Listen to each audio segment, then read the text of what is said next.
Hi friends, welcome to Moms and Money, where we talk about making money, managing money, and saving money for the women in the household. And men, yes, you are welcome too. Before we get into the video, I want to let you guys know I'm running a huge sale on all of my digital products. They are currently 50% off this week only. Every single course, template, PDFs that I sell is 50% off. All you have to do is use the coupon code ABUNDANCE and it will take 50% off the prices that you see on the screen here. Again, this is through the end of this week, so hopefully you'll catch it soon. This is my huge Black Friday sale.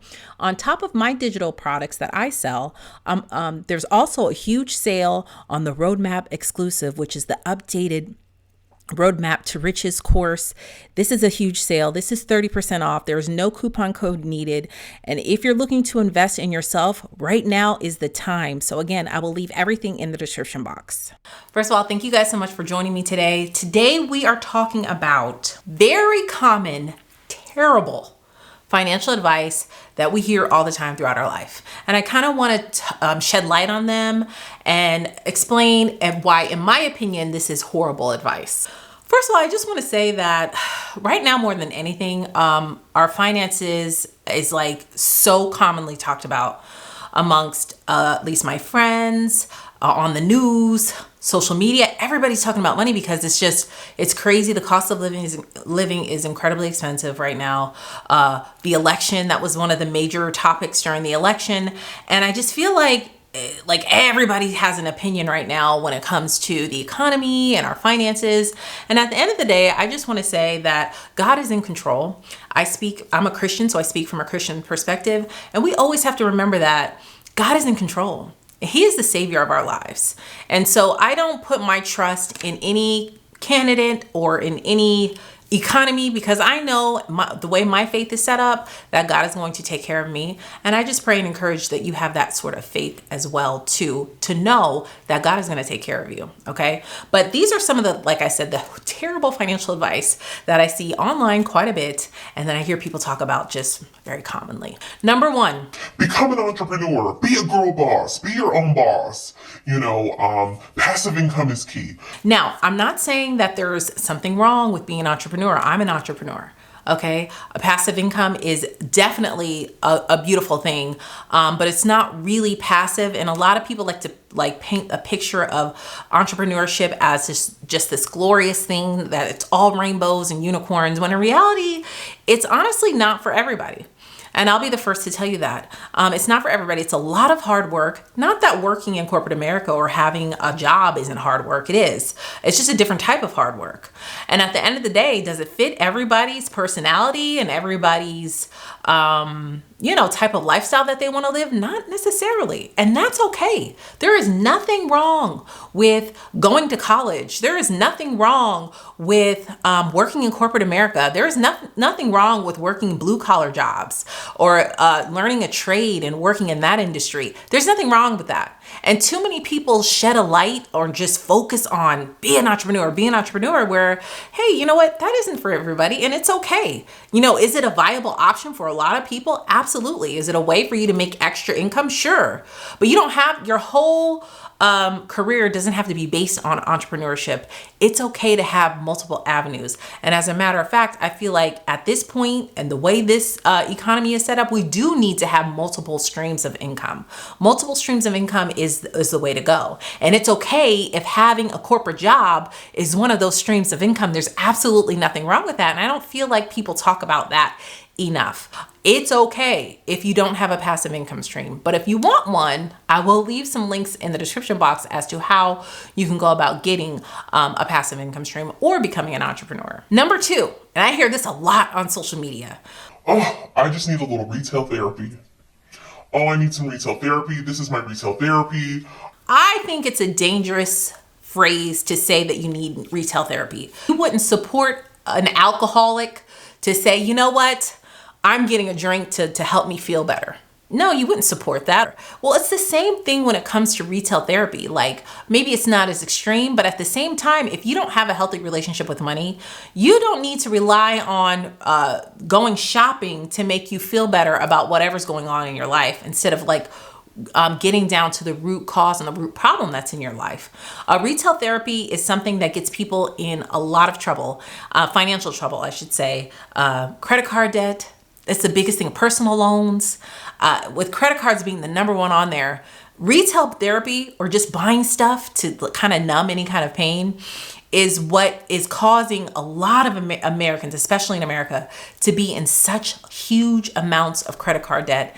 And it feels very drowning and very draining to do that. So you may have a temporary relief, when you make that purchase and you get that gift and it feels good. But then all of a sudden, that pain, whatever pain you were trying to numb, it's still there deep down inside, because there's no material thing that can make you feel good. You'll never, ever be fully content if you always want to want, or you're always comparing yourself or feeling like you need to keep up with this person, or you need to buy this with this person, or you're influenced to buy this.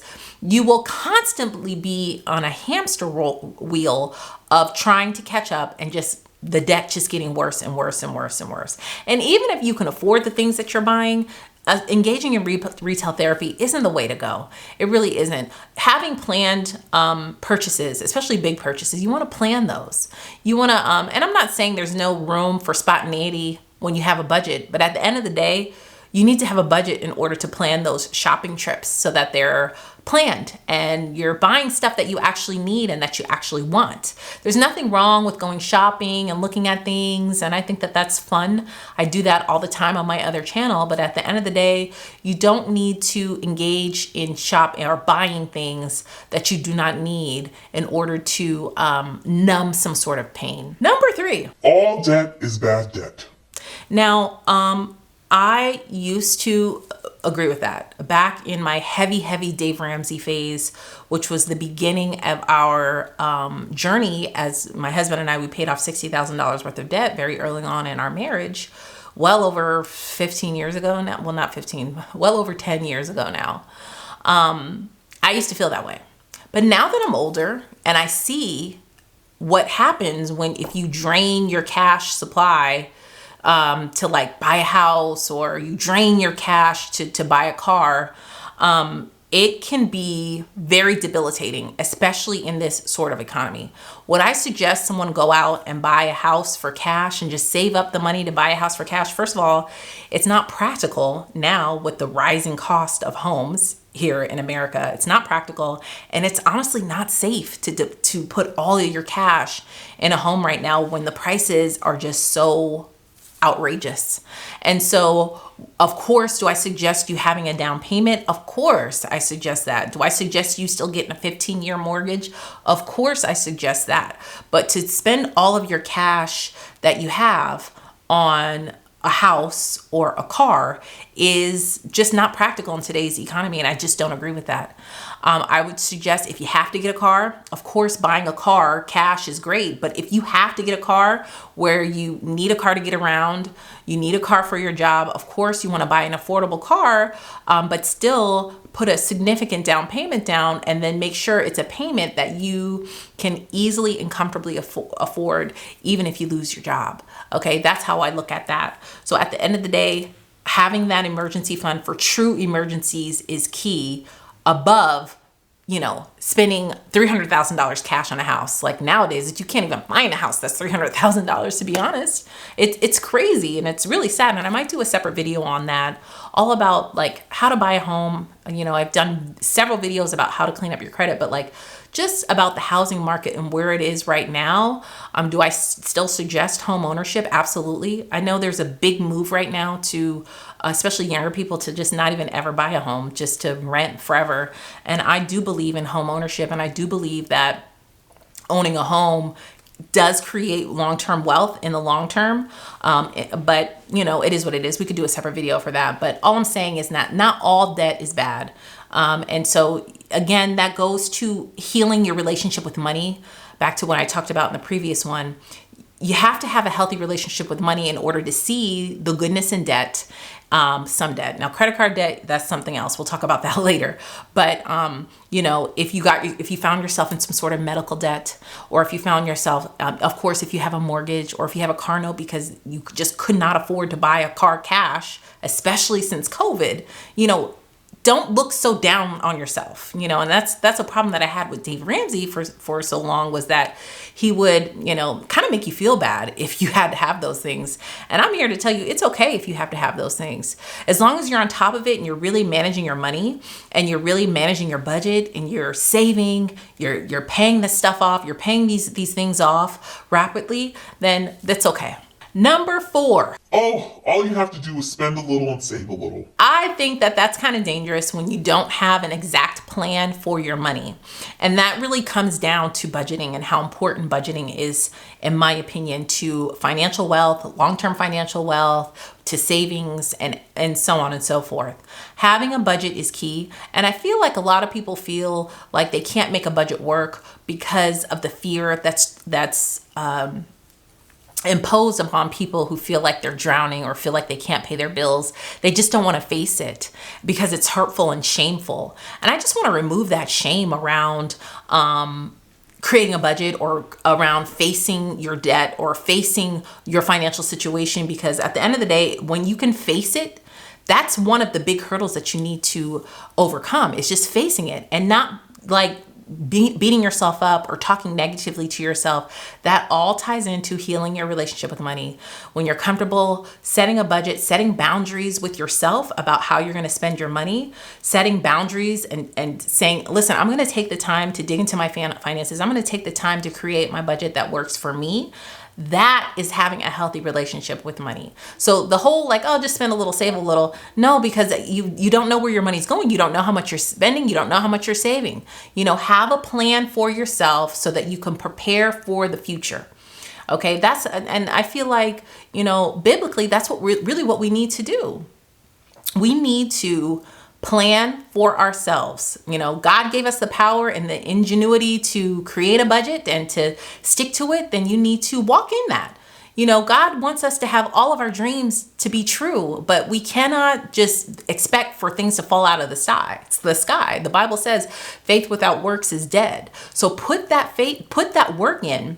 You already have that faith. You know that you can accomplish your goals, but it starts with actually creating a plan for it and setting forth that plan and taking action.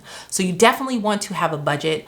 If you're interested, I have all of my links in the description box about how to zero-based budget, my budgeting printables. There's all different types of budgeting that you can do, and I have a whole playlist on that in the description box as well. Okay, number 5, let's talk about credit cards, because another thing we hear, all credit cards are bad. Credit cards are horrible. It's the devil. And I'm here to say, yes, having credit card debt is bad, and it will halt your financial journey. It will halt your financial growth. It will halt your wealth just sheerly on the interest rates that you pay these days for credit cards, okay? But are credit cards bad? No, they're not. It's the way that we use them and abuse them that are bad. And that, again, that goes with healing your relationship with money. Once you're in a good state mentally and you can handle using a credit card and then paying it off in full at the end of each month, that's one of the best things you can do. Okay, that's one of the best things you could do, because one, not only do you, first of all, raise your credit score tremendously by doing that. You know, you put all your gas and all your groceries on a credit card, and then at the end of the month, you pay that off in full. That's one of the best things you could do, and your credit score is going to skyrocket. Not only that, you get a lot of rewards for doing that. Cash rewards, plane tickets, hotel room stays. Like, there's a lot of rewards because these credit card companies are banking on you going rogue and just spending up just keep swiping your card to max it out so that you can't afford to pay it back. And then you're stuck in this hamster wheel with the interest rates charging so much that you're not even putting a dent in the balance. But when you outsmart them and you have a healthy relationship with money and you only swipe on the things that you know you can afford, like you swipe it, and sometimes it takes baby steps, like you're going to swipe it and then pay it off. Swipe it, then pay it off. Every day, you know, and once you get to the point where it's like, you know how much you're spending, you know, like limit yourself to only doing your gas for your car. Put the gas on your car on your credit card, and then you pay it off every single week or something like that until you could get to the point where it's like, you know how much you're spending, you're comfortable spending this much, and you're comfortable paying this much off, as long as you just don't go crazy. and only plan for the big purchases on the credit card so that you can in turn pay it off in full. So those are some of the 5 things that I've heard that are, to me, not such good advice, especially when you're trying to grow financially, you're trying to get wealth or get yourself out of debt. These are just some of the things that I hear, and I just encourage you to honestly make a plan for yourself and stick to it. As we end 2024, because 2024, girl, was a doozy of a year. I mean, it was a doozy. It is a doozy, still is to this day. You never know what you're going to hear or see on the news or online. It's kind of jarring and honestly very dysregulating. And I'm just here and I just pray like peace over everyone and joy. Find something that brings you joy every single day. Besides retail therapy. Find something that brings you joy. Get outside, look at the sun, do something that brings you joy, and just be encouraged that 2025 is coming. It's a new opportunity. It's a new way for us to just start the year off correctly and on the right foot, gaining habits that will help us financially, doing these habits every single day to the point where it's just going to be a part of your routine. I just pray that we can all experience that, especially coming into 2025. So that is it. Leave a comment down below and let me know if I missed any. If you have any common financial advice that you hear all the time that you think is bad, leave a comment down below and I'd love to talk to you about it. Thank you guys so much for watching, and I will see you in the next video. Bye.